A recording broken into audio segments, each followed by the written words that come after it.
Hola, soy Lau Hernández y te doy la bienvenida a mi canal de Happy Pattern. Tuve la oportunidad de entrevistar a Elizabeth Silver, quien nos va a hablar de cómo podemos reciclar los motivos para darle un giro a los diseños. Elizabeth es diseñadora de estampados y educadora en línea. Se dedica a licenciar sus diseños con marcas en diferentes nichos. También tiene una plataforma online en la que educa sobre la parte de negocios del diseño de estampados. Suscríbete al canal y dale a la campanita para que recibas las notificaciones cuando subo un video. Comparte el video y dale me gusta para que más personas disfruten el contenido de este canal. Y si tienes alguna pregunta, déjala en los comentarios. Yo te responderé tan pronto como pueda. I'm so happy. I am talking to Elizabeth Silver today. She's a licensed designer and artist, and I love her work. I had the opportunity to meet her in this couple of years, and she's really nice. So welcome, Elizabeth. I'm so excited to talk to you. Thank you so much for having me. I'm so excited to be here. For those that may not know your work or know you, I want you to introduce yourself, to talk about your work, what do you do, and what do you teach, etc. Sure. So I am a professional surface pattern designer, and that means that I design art for products. It's not always patterns, sometimes it's illustration, but basically art for product.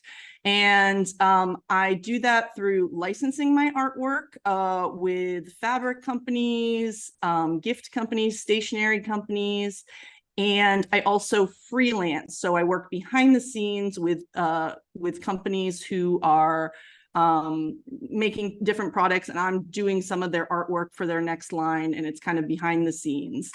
And I also teach surface pattern design because I've been in this industry for now 20 years. I worked about 10 years in-house, and I've been 10 years on my own.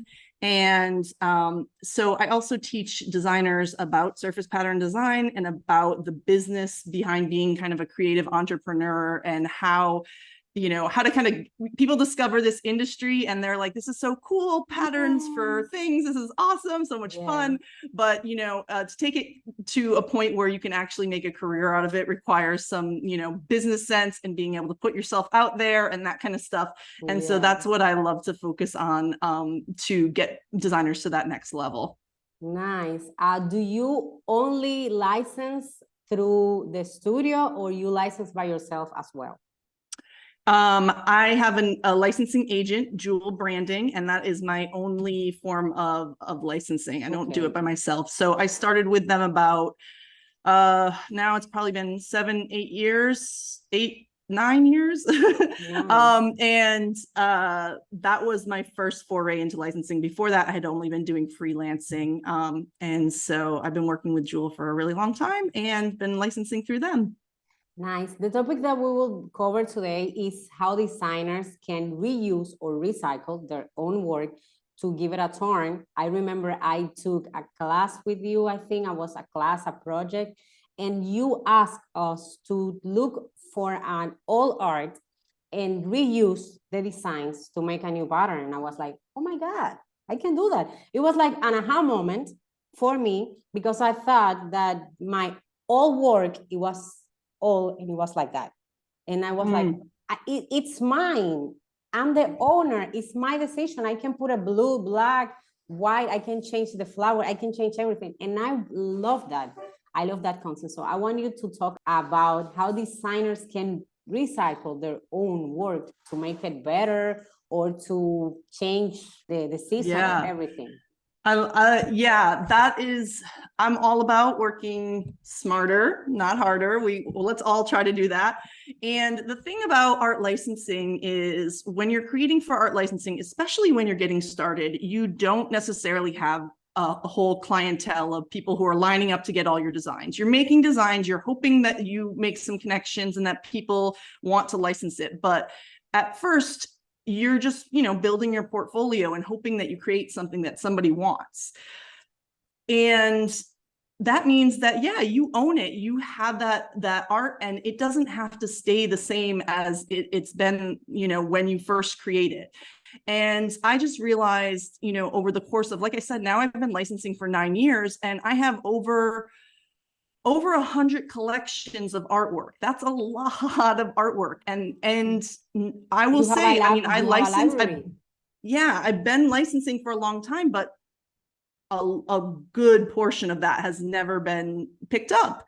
And so how can I make the best of things that haven't been picked up and you know, revise it and make it something new? I have sort of 3 ways that I can sort of update things. So I can go through them, and I also have a couple examples over here. Got a couple samples to show you. Nice. But the first is one that you probably thought of before. I mean, most designers probably think of this one when they think of refreshing their design, and that's to give it new colors, right? Change the colors up.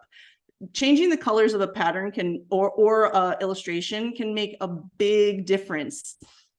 Things that we made 5 years ago, you know, after you've been doing it for a while, you know, color palettes and popularity of colors change, and sometimes just giving it a little bit of a facelift with colors can make a huge difference. Yeah, you can change the makeup of it.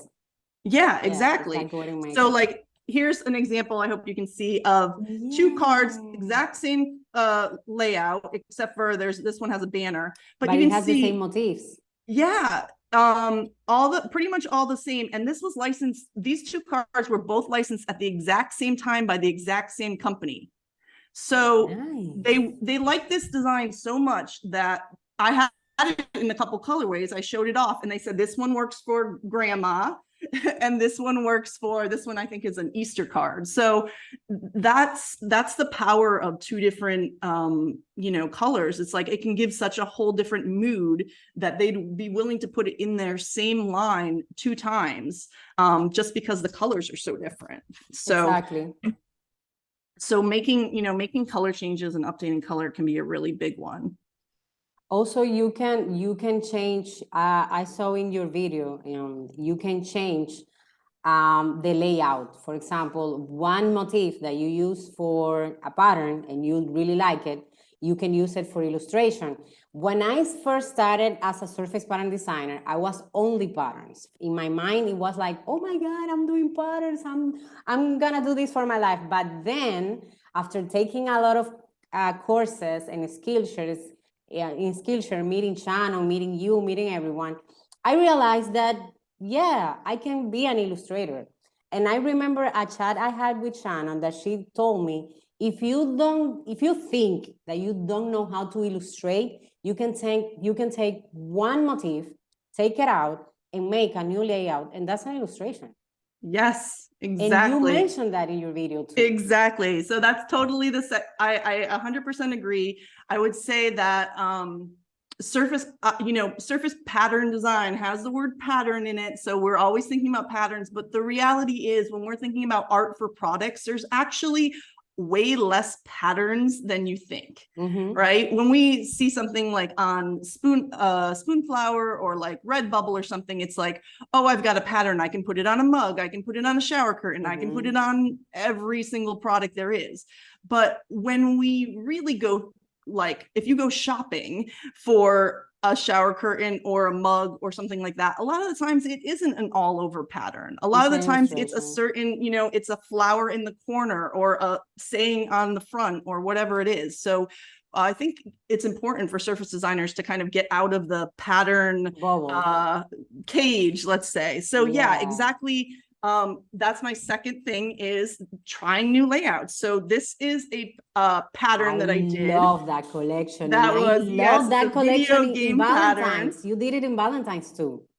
That will be coming up. That's my third tip. But the first one, the second one is about changing layout. So this has like video game controllers and all that stuff. And it was so popular that I took all those controllers and laid it out, put in some words.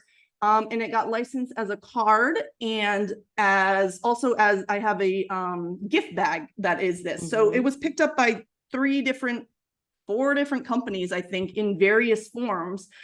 Just by, I obviously changed the colors, but putting it into a card layout made this something totally new, and I didn't have to redo these designs. I just used the same thing. So it did get licensed. Yeah. Yeah, exactly.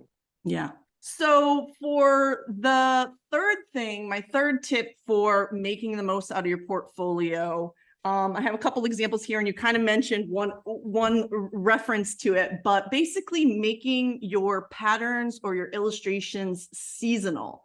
So products come out, even if it's not a product that like has Christmas stuff on it or has, you know, any other holiday on it, even like home decor that is more like year round, they still have fall releases and spring releases, you know, things that are a little bit like deeper tones for the fall and more fun and floral for the spring. So giving something a new twist can make it work in a different way. So as you were saying, like this video game pattern that I had, it got remixed. Yeah, My pattern, my fabric company asked to do a Valentine's version. So if you can see some of the chords, all I did was turn them into hearts versus regular. And then this was this pattern I had before, but I had little, I don't know if I had diamonds or something like that, changed them to hearts, and I added the phrases "love you more than video games." And this one, yeah, here's the difference between this one and this one. And basically, yeah, I had little bombs and I made them into little hearts and changed the colors. And it's seasonal. It's a different season. So I totally refreshed that. It looks totally different. And they licensed it a second time just to have this version. Another kind of suggestion. This is already a seasonal print. This is my I love pumpkin spice lattes. I have a couple prints here, and one suggestion, this is like, if you can see, they're little like trucks, and they actually have like little apples in them.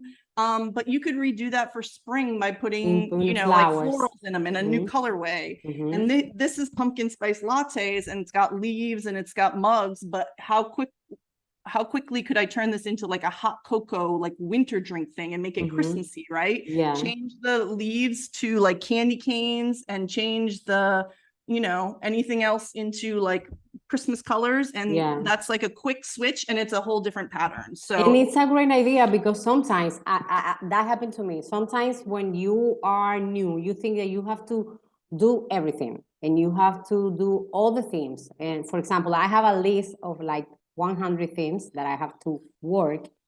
But if you can redo the ones you already have, you can include some new things, but you can redo them, or you can recycle them, or you can do, I know in fashion, they do it. For example, for fashion flats, they have a library with all the sleeves and all the necks. And mix and match, right? Exactly. They only have to mix and match. So yeah, you can do you can do a library with your own motifs and your own design. So that is great. A little tip for designers: when you create cards, for example, or you are creating a layout with letters, you don't use fonts, right?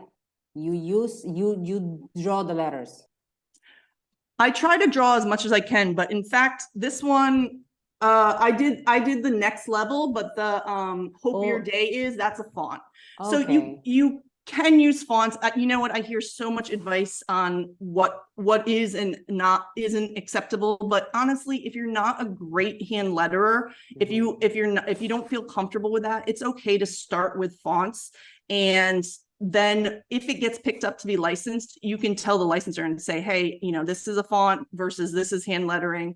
And that's something that they can work out. But I don't think I think that bad hand lettering can make a really great design not look so great. So it's you know, so it's sort of better to pick a really fresh font if you're not skilled at hand lettering. If you're skilled at hand lettering, then by all means, because it's very popular and it can really add to a design. So in my country is very popular, the hand lettering. And when I decided that I wanted to step into illustration, I learned hand lettering. I'm not great at it, but I learned how to do it. So sometimes I drew the fonts. The fonts now, the letters. Yeah. And sometimes it gets changed. Like for this one, for example, I had not written "Love You, Grandma." I had hand lettering that said, I don't even remember what it said before, but they just put in type. Yeah, that was a exactly. change that they made. So you never know Yeah, because what's going to be. it's their design then, so they can do, Yeah, they can change it and give it right. their hints. Elizabeth, what tips you have for a designer that fell in love with this career? Well, I would say that start with the art. That's the first part. Work on a portfolio, work on creating work that you feel works for products. Look at what's happening in the market. Exactly. And get your mind prepared for the idea of this being your career. I think that's a really important one. Exactly. You have to believe that that's something that you're stepping into, because I think, people who are getting started are really shy about the fact that they're doing this. It's like something they're doing on the side, something they've been playing around with, but they have their day job, or they have, whatever, the rest of their life, and they don't want to mix the two. They don't want people to know that they're trying out this thing because they're not confident about it. But the real truth is, if you're going to make this into a business, you can't go about it in a way that's like on the sly. Like, think about if you were starting a restaurant or some other type, like a construction business. Think of any other business that you might be starting. Would you just kind of like casually oh, I've been cooking, maybe come over for dinner. Exactly. I'll give you a menu. Like, you can't be shy Exactly. about it. You have to be like, this is what I'm doing now. You have to ready decide. You have to take the decision. This is what I'm doing now.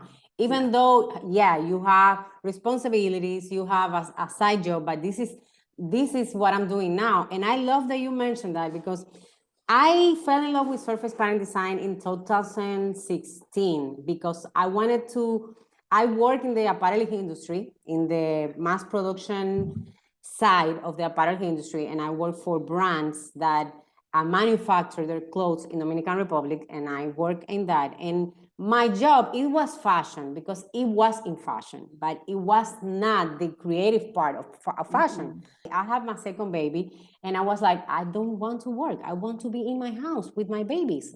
And my husband told me, you have to create a career that lets you do what you want to do. You don't want to work, you can make a career that you work in the time you want and everything. And I step in surface pattern design in Skillshare, looking for something else, but I step in surface pattern design, and I love it. And I was like, oh my God, I love this, like everyone. And in 2017, I decided that this is what I want to do for my whole life.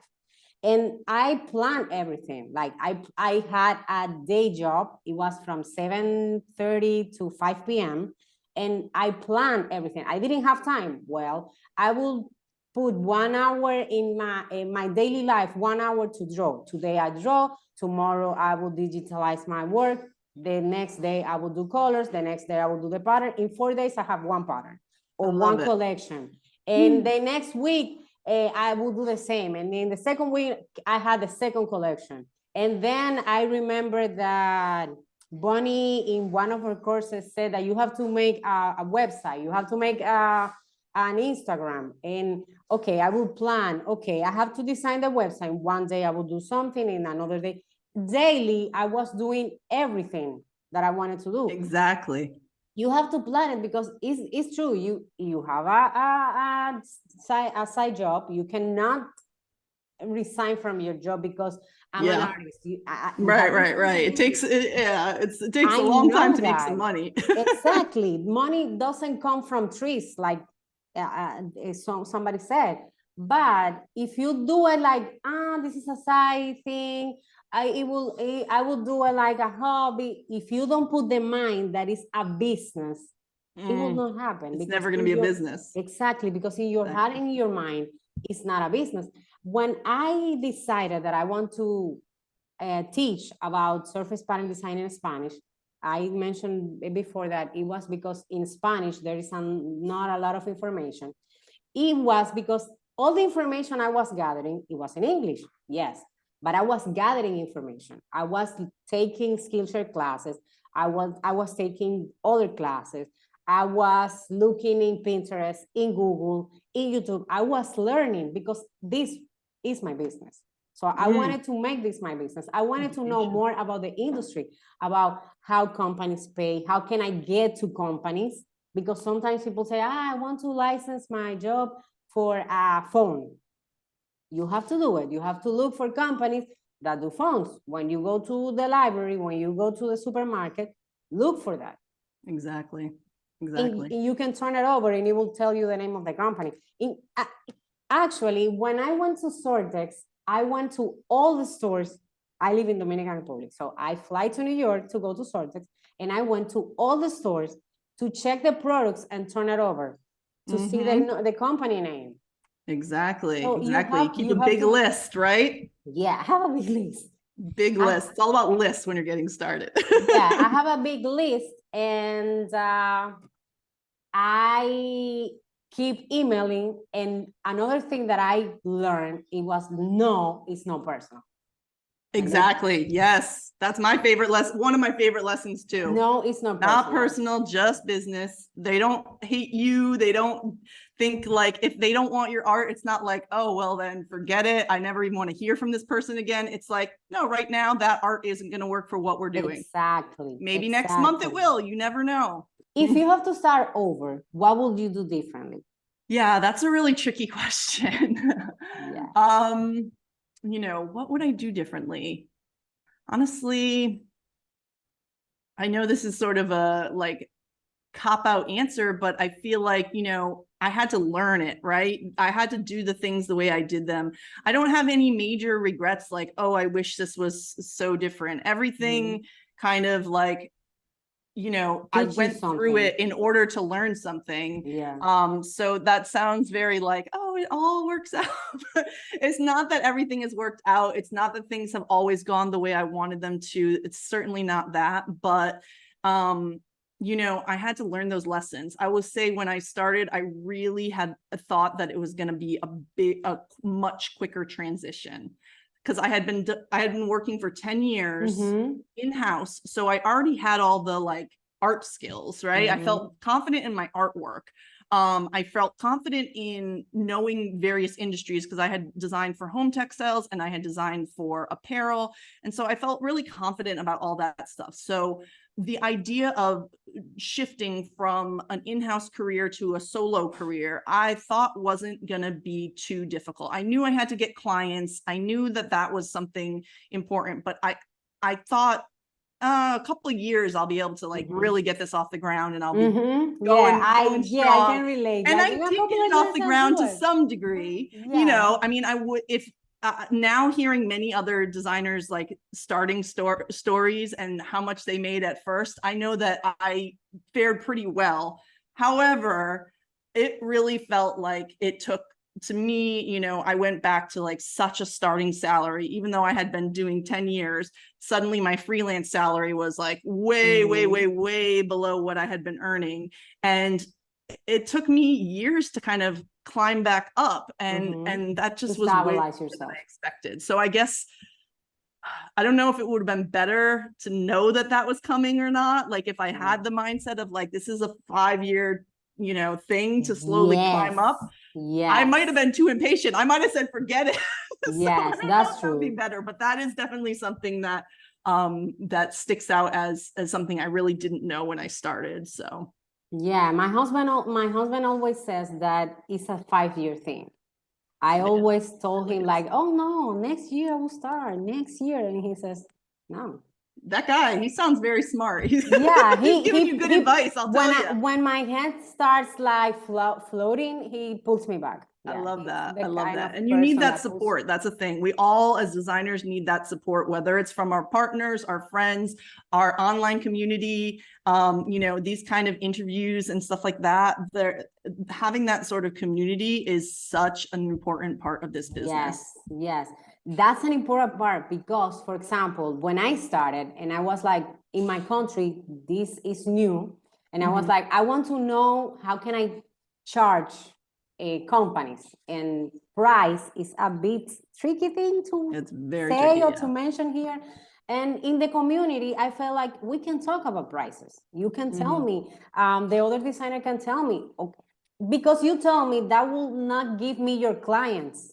I will not get to your clients because you tell me how much you charge for a design. So I will not get, if you tell me, okay, I charge $500 for a license, that will not magically will give me your client list. And Exactly. Me, it doesn't, okay. It takes nothing to give the information. Yeah, I agree. And I agree. And I'm so grateful for the openness. Honestly, just last week, I renegotiated something. And if I hadn't known that my friend had what she got paid exactly for by the same company, I wouldn't have felt so confident. But I was just like, I'm gonna say this. So, and if you're alone, you will say, oh, the company, I think I can charge $500, and they will tell you, no, we can charge 400, and you will say, I can charge 400. But if you have a support of people that are telling you, I sell them for 800, ask for 900.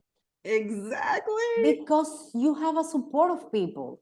And totally. Also, if you have a question about your design or about your process, I always tell my students that it's your process. It's not the same as my process. I can tell you how it's done, the different techniques, but at the end, you will decide what you want to do, how you want to do it, the number of patterns that you want in a collection. If you will only have patterns, if everything is your decision because it's your business. So I always tell people that they have the last word or the last say or the last decision. Word, because you can tell me, okay, you can change the colors to, you need 18 colors in a color palette, and I will say I only design with 4 colors. That will be for me. That will be the hard. It's true. At the end of the day, it is your business, and we can get all the advice that we want. And there are a lot of teachers, I mean, hey, I'm a teacher too. You're a teacher. We're all teachers, and we're trying to share our best tips, our best advice, but at the end of the day, you have to take that and try it for yourself, try it on, but it might not fit. You might have to do it a different way. It's not there's no like road to success exactly. Like my course, Start Your Surface Pattern Business, I go through and I tell like really specific, like one by one, like you do this, do this, do this, do this. But what do I say at the beginning? I say, just try this. I'm not gonna, you might have to do something different, but this is a way that has worked for me and has worked for a lot of my students. Just try it this way. But no guarantees. Like there is no, because you never know. For you, I have to learn that, because at first I took courses for different people and I was like, that was not working for me. And I was like, I cannot do that. I was overwhelmed at the beginning because I cannot do that. It's hard for me. I don't draw in that way. I don't make motifs in that way. I don't have all the time in my life. And then I realized it's my business. I have to make the decisions at the end. And I love that, for example, you mentioned your course, and there is a lot of courses about the business. And I love that because you can say, your experience, Shannon says her experience, Gingiber says her experience, and we can gather from everyone. You can take what works, what worked for you, and I can take what worked for me. There are some designers that have Etsy shops, for example, and they go well with that. And there are some designers that do at the shows at Sortes, and they go well with that. There are some designers that have an agent. So there are some every designer has experience. And when we share our experience, other people can take a look at it and decide what works for them or not. Another question that I have for you, if you will have one word that will talk about your success as a designer 20 years after you started, 10 years after you started, what will that word? One word that represents one word, huh? Your success in your career. A magic word, like, hey, this is a magic word that makes everything happen. I think, really persistence is just it, right? It's just, you just have to keep going with it. Like I just go with the flow, right? Like not go with the flow exactly, but like when things are setbacks, it's just, okay, so what's the next thing I try? Right? I'm willing to give things a try. I try different types of courses. I try different types of designs, different styles, different like ways to pitch to people, different whatever. I give it a try. And as you said earlier, don't take it personal, you know, and I just, if it works, cool, let me do that again. If it doesn't work, what else are we going to try? So let's just keep persistent and know, basically understanding that it's not a like one round fight, right? It's continue. It's a it's a marathon, not a sprint or whatever. Exactly, like that's really just it. You just have to keep it moving. And it's okay to be like, feel like, oh, man, I'm really bummed that this certain thing happened, or I didn't get this deal or whatever. It's okay to like, you know, feel down about things and not be ready to go right back at it. But at the end of the day, if you want your business to succeed, you need to, you know, feel bummed out, be upset, whatever. But then after a day or two, you need to be like, all right, what's the next move? What's the next move? Exactly. What is the next move? At the beginning, I felt terrible every time that someone says no. I felt it personal, like they're rejecting me. I was horrible. I was like, it was difficult for me. Yeah. But then, I don't remember who told me that, but I asked her, when people say no to you, what do you do? And she told me, I cry for a little bit, for 30 minutes or 1 hour, I scream, I go to watch a show in Netflix, eat ice cream, and in the next day, I'm back at it again. Because you have to keep working. If it's not working on something, try something different. You can try working differently, changing your drawings, drawing in a different way, trying a new color palette, a new category. You can try something different. It's like you said, you cannot take it personally. If I have learned that if a company says no, it doesn't mean no every time. Maybe the next time no right now. It's a no for now. It's a no for now. And come back next month with something new. And maybe it's because it's not working. What I'm showing them is not working at this minute. Maybe in a month it will work. Maybe next year it will work. Exactly. And another thing that I have learned is that you have to keep contacting them. You have to keep persistent. Again, persistence. Yes. Persistent. At the beginning, it's all about the follow-up for sure. Exactly. I started emailing. I emailed one time. And 6 months after that, I was like, oh, they didn't say anything, but I didn't keep emailing. No, so I wasn't doing anything. You have to follow up. I say that like the first email is like a wave across a crowded room, right? They might have seen you. They might not have.